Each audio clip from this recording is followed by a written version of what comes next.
सत श्री अकाल जी। परमजीत सिद्धू के चैनल ते तुहाडा बहुत बहुत स्वागत है।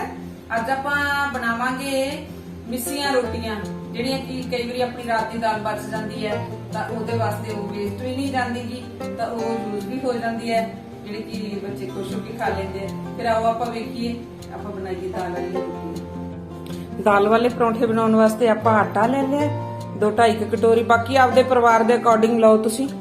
ते ये रात की बची हुई पई हुई अपने कोले दाल ते विच मैं 2 प्याज पा लए सीगे ते विच 2 मैं हरियां मिर्चां पा के उन्हां बरीक फाइन चॉप कर लिया सीगा। ते विच पावांगे आपां नमक, लाल मिर्च ते गरम मसाला। जे जरूरत पई तां आपां पानी लावांगे, होर वैसे ते दाल नाल ही गुन्निया जू। ते परौंठिਆਂ ਨੂੰ ਆਪਾਂ फ्राई करांगे जीओ कनोला ऑयल नाल। पहला सुक्के आटे दे विच ही आपां थोड़ा जिहा नमक पा लांगे ਅੱਧਾ चम्मच, थोड़ी जी आप लाल मिर्च पा लांगे अद्धे चम्मच तो भी थोड़ी पावांगे क्योंकि आप हरियां मिर्चां भी 2 विच कट्टियां हुई। थोड़ा जिहा पा लांगे आप गरम मसाला। इन्हां पहला सुक्के इंग्रीडिएंट च आप सुक्के आटे दे विच आप मिक्स कर लांगे मसालियां नूं, फिर इक्को जिहा आ जांदा है।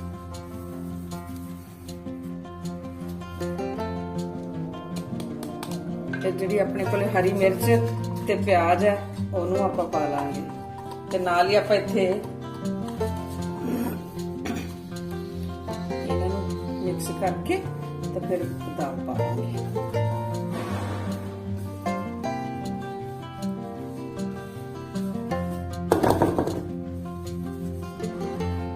जे इत्थे तुहाडे कोले दाल थोड़ी होवे ओदी जगह ते आप दाल दे नाल थोड़ा बेसन भी पा सकते हैं, फिर भी बहुत वधिया परौंठे बनते हैं। पर मेरे को दाल दा डोंगा भरिया सी, मैं बेसन नहीं पा रही की।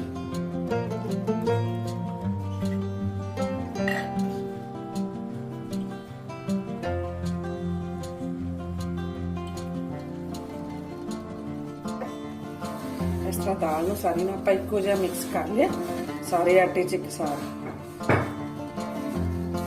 ਹੁਣ थोड़ा ਜਿਹਾ नॉर्मल पानी ਦਾ ਆਪਾਂ ਮਾਰ ਕੇ ਛਿੱਟਾ ਇਸ ਆਟੇ ਨੂੰ ਇਕੱਠਾ ਕਰ ਲਾਂਗੇ।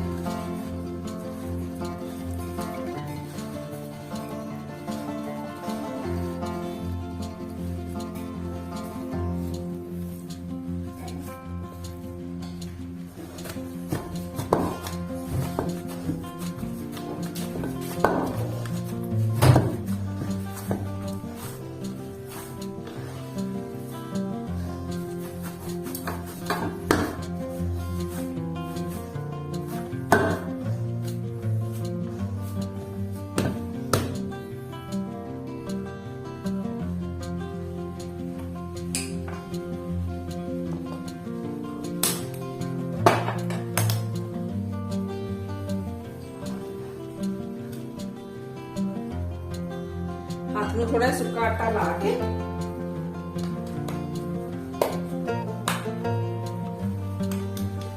पेड़ा बना लेंगे अपन।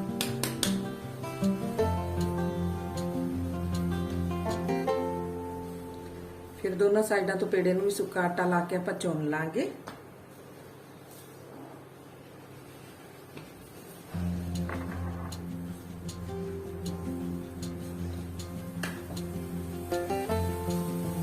हल्का हल्का है आप बेलना चलाते हुए एक रोटी बना लांगे।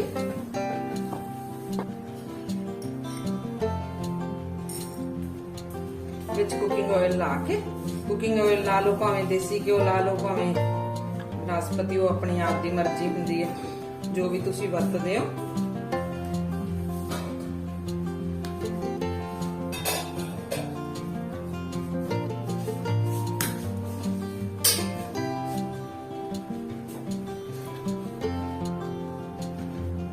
दोनों साइडों तो सुक्का आटा ला के फालतू आप झाड़ लांगे तो परौंठे वेल लांगे आप हल्के हाथ नाल।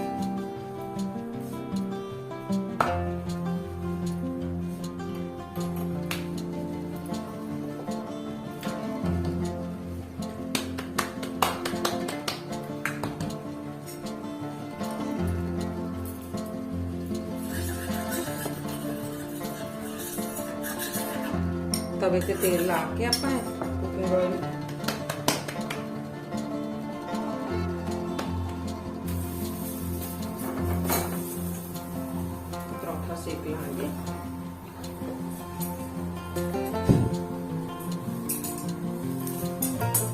फिर अद्धे एक मिनट बाद परौंठे की साइड बदली कर लांगे तो कल दूजा परौंठा तैयार कर लांगे।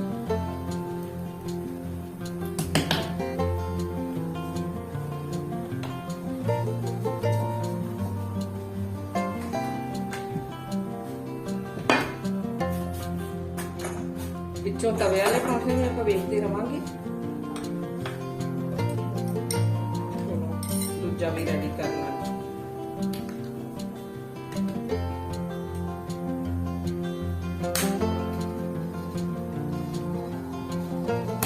एक तो ये बनते बहुत करारे ये परौंठे, दूजा ही वेस्ट नहीं जाती दाल देने।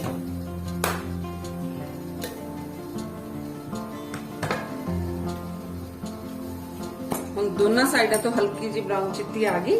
हुण इहनूं आपां चोपड़ दांगे दोनों साइडों तो।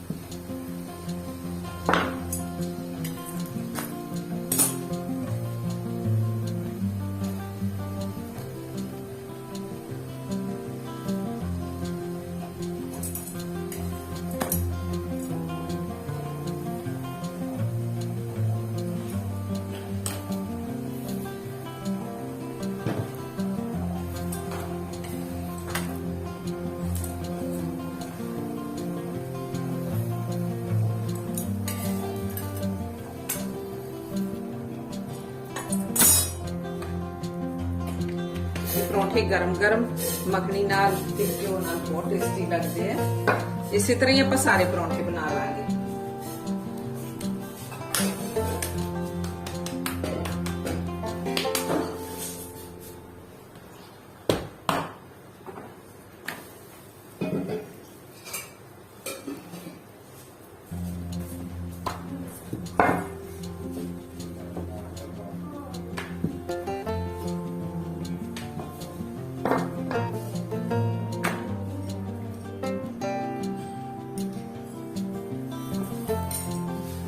दोनों साइडों तो फिर चुप कर लांगे।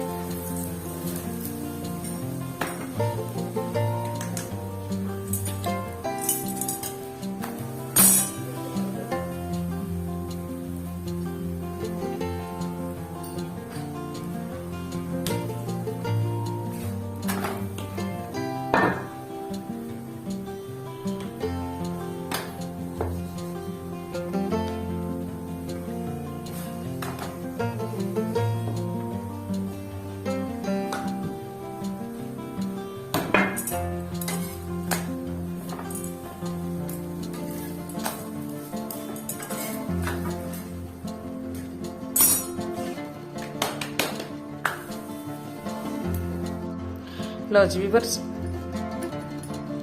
दाल वाले परौंठे बन के अपने रेडी है, जिन्होंने मैं नाल अचार, अंब दा अचार ते मिर्च दा अचार ते प्याज। वैसे तो इन्ने परौंठे वधिया हुंदे आ भी जे आपां ना कल्ले चाह नाल भी खाइए तो बहुत टेस्टी लगते हैं, पर जे अगर है तो मक्खन नाल खा के वेखियो तुसीं, इन्ने वधिया लगदे, इन्ने टेस्टी मक्खन अचार ते प्याज नाल। ते नाल आपां रखी है लस्सी, तो बहुत हेल्दी जिहा नाश्ता बन के अपने कोले रेडी है।